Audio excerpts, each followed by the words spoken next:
Hey everyone, it's good to be back with you. Welcome back to our series on mastering the art of release. I'm so glad you're here because in part 2, we're diving deep into something so fundamental to growth, the release process. You know, that thing we do when we finally let go of what's holding us back. It's not always easy, is it? Letting go. But I truly believe it's the key to unlocking our truest, most courageous selves. So let's walk this path together. Let's get real about the struggles and let's break those chains together.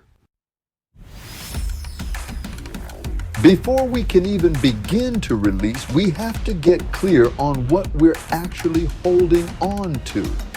This is where self-awareness comes in, folks. It's about shining a light on those things and maybe beliefs, maybe behaviors, maybe even relationships that are no longer serving us. And this takes courage, right? To look inward with honesty and compassion. Think about areas in your life where you feel stuck, unfulfilled, or even just a little bit off. Are there patterns that keep repeating? Are there negative thoughts that keep swirling in your head? These are clues, my friends. They're the whispers of your heart, telling you it's time to let go. Journaling can be a powerful tool here. Start by simply writing down what comes to mind when you ask yourself, what do I need to release? Don't censor yourself. Let it all flow out. Remember, this isn't about judging ourselves for what we find. It's about acknowledging those things with open hearts, recognizing that they might have served us once, but maybe, just maybe, their time is up. This process, this deep dive inward, it's the groundwork for everything that comes next. So be gentle with yourselves, be curious, and trust that you're strong enough to face whatever comes up. Now that we've spent some time identifying what needs to be released, let's talk about how we actually do that. And for me, it always starts with a let statement. Let statements are powerful because they acknowledge what is and invite a release at the same time. They're not about forcing change, but about creating space for it to happen. So how do we craft these let statements? Start by taking that thing you identified in the previous chapter, that thing you need to release, and begin your statement with the word let. For example, let go of the need to please everyone, or let go of the belief that I'm not good enough, or let go of that relationship that's no longer bringing me joy. Write your let statement down and keep it somewhere visible. Look at it every day, maybe even say it out loud. As you repeat your let statement, pay attention to how it feels in your body. Do you feel resistance, tightness in your chest?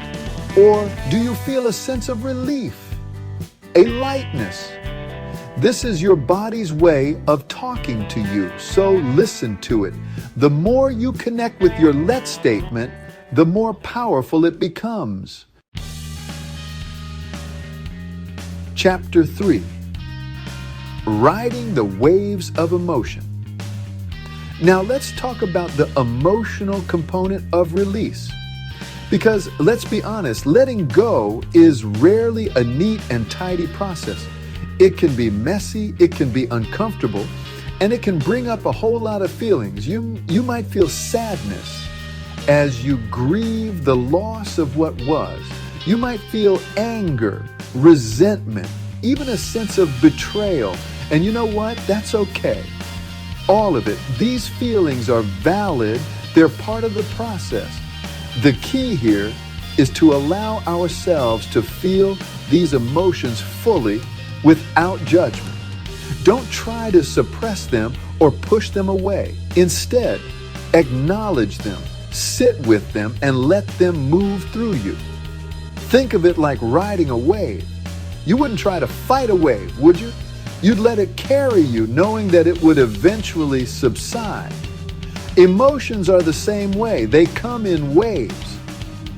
And as long as we don't resist them, they will eventually pass. So be kind to yourselves during this process. Give yourselves permission to feel everything. And remember, you are not alone. We all go through this. Chapter 4. Navigating the bumps in the road. Now, I want to be real with you. Even when we do everything right, even when we're clear about what needs to be released, even when we create powerful let statements and allow ourselves to feel our emotions, there will still be times when we struggle. There will be times when we want to give up, when we want to go back to what's familiar, even if it's not serving us. This is resistance, and it's a natural part of the process. It's our ego's way of trying to protect us, even if that protection is actually holding us back. So how do we navigate resistance? First, we recognize it for what it is. We acknowledge that it's there without judgment. And then we gently but firmly choose to move forward anyway. Remember why you started this journey in the first place. Connect back to your let statement and the vision you have for your life. And don't be afraid to ask for help. Talk to a trusted friend, a therapist, or a coach. Sometimes we just need someone to remind us of our own strength. Remember, setbacks are not failures. They're opportunities to learn and grow. So embrace the bumps in the road and trust that you have what it takes to overcome them. Outro, your transformation continues. As we wrap up part 2 of our series, take a moment to acknowledge how far you've come. You've identified what needs to be released. You've created powerful let statements. You've explored the emotional component of letting go. And you've learned how to navigate resistance. That's huge. Be proud of yourselves. Thanks for watching.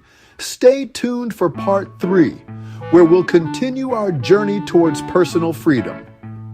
Don't forget to like, comment, and subscribe for more transformative content.